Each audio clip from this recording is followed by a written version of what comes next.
Então, uma história rápida sobre isso. Quando chegou no mercado o Cipro, a ciprofloxacina, foi definido pelas pessoas que mais trabalhavam com doença infecciosa que ia ser feminino o nome. De fato, ia ser ciprofloxacina. Porque do inglês, do saxônico, vinha com ciprofloxacin, né? Com N no final. Então, tinha que se definir se era masculino ou feminino, e na época foi definido como feminino. Só que, de um tempo para cá, foi caminhando, evoluindo isso, e o nome ficou no masculino. Então, se vocês abrirem a bula do cipro, de qualquer ciprofloxacina, vai vir no masculino o nome. E, na verdade, assim, os dois estão corretos, não tem nada errado com isso, mas eu vou usar no feminino, foi como eu aprendi há muitos anos atrás, quando começou a chegar essas drogas no mercado, e a gente manteve dessa maneira, e muita literatura ainda usa em feminino, né? Então, a ciprofloxacina, pessoal, tem uma cobertura muito boa para gram positivo e gram negativo. Só que o gram positivo, ele não cobre muito bem os streptococcus. Streptococcus mesmo, streptococcus pneumoniae, por exemplo, pneumoniae, que é o pneumococcus. Então, o que isso fala para vocês? Quando você tem uma droga que não cobre bem pneumococcus, o que acontece? O que você vai fazer com isso? Você já sabe que vai ter um problema sério em que situação? Se eu não tenho uma droga que cobre pneumococcus, me fala aí no chat. O que eu já sei que eu não posso utilizar essa droga? Quais situações clínicas eu não vou utilizar? Se eu sei que é uma droga que tem uma eficácia baixa para pneumococcus, para Streptococcus pneumoniae, o que você acha? Fala para mim. Vai doer, hein, pessoal? Porque eu sei que muitos de vocês prescrevem nessa situação. Vai doer. Bota aí. Quem tem coragem de colocar aí? Qual que é a razão? Eu estou te falando, a ciprofloxacina é uma boa droga, cobre bem gram positivo, mas é ruim para Streptococcus pneumoniae e pneumococcus. Então, o que vai acontecer? Vai me limitar o uso em algumas situações clínicas. Quais situações clínicas mais importantes? Pneumonias, infecções de via aérea de maneira geral. Olha que coisa louca. Por quê? Porque boa parte das infecções de via aérea, sinusopatia aguda, pneumonia bacteriana, então, elas são causadas por Streptococcus pneumoniae. Então, entendem isso? Quer dizer, olha a situação clínica como é delicada em relação ao uso da ciprofloxacina para essas situações médicas.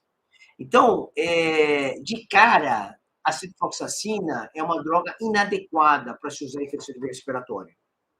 Você tem que olhar para vocês e falar, puxa, mas quando que eu prescrevi, né, ciprofloxacina para uma situação de sinusite, por exemplo? Quando que eu prescrevi ciprofloxacina para pneumonia? Hoje já está menos. Hoje, realmente, muitos colegas já têm essa clareza e têm evitado isso. Mas quando começou a ciprofloxacina, foi um inferno isso. Inferno, eu lembro bem disso. E era utilizado de maneira muito corriqueira para infecção respiratória. Então, isso criou um problema, né? Criou mais resistência, falha terapêutica, assim por diante. Mas, por outro lado, a ciprofloxacina é muito efetiva para Staphylococcus aureus, por exemplo, oxacilina sensível. Claro que o Staphylo pode ter um padrão de resistência específico em algumas situações, mas, de maneira geral, quando ele é oxacilina sensível, lembra que a oxacilina é um beta-lactâmico que é o nosso divisor de água para Staphylococcus aureus.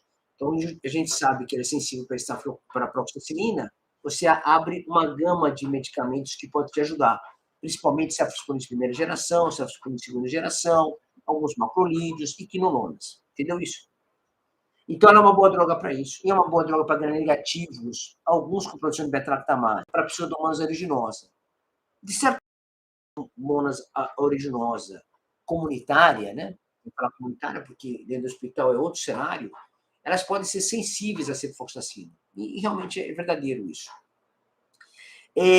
Aí vem a nova geração de quinolona, que é a levofloxacina e moxifloxacina. Que aí o que acontece nessa nova geração? Essa nova geração faz uma correção melhor. Então, a cobertura para gram positivo melhora com essas novas drogas. Quando é negativo, tudo fica igual, mas já melhora um pouco mais. Então, você tem uma cobertura um pouco mais efetiva.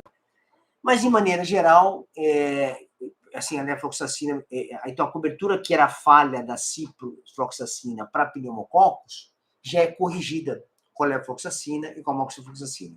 São gerações de drogas que vão evoluindo, né, do ponto de vista mercadológico, de indústria, e acabam tendo eficácia melhor. E tanto porque hoje, você sabe muito bem disso, que até as quinolonas, essas últimas gerações, que é a levofloxacina, a moxifloxacina, são chamadas, apelidadas de quinolonas respiratórias, entre aspas, obviamente, graças à melhor eficácia para o pneumococcus.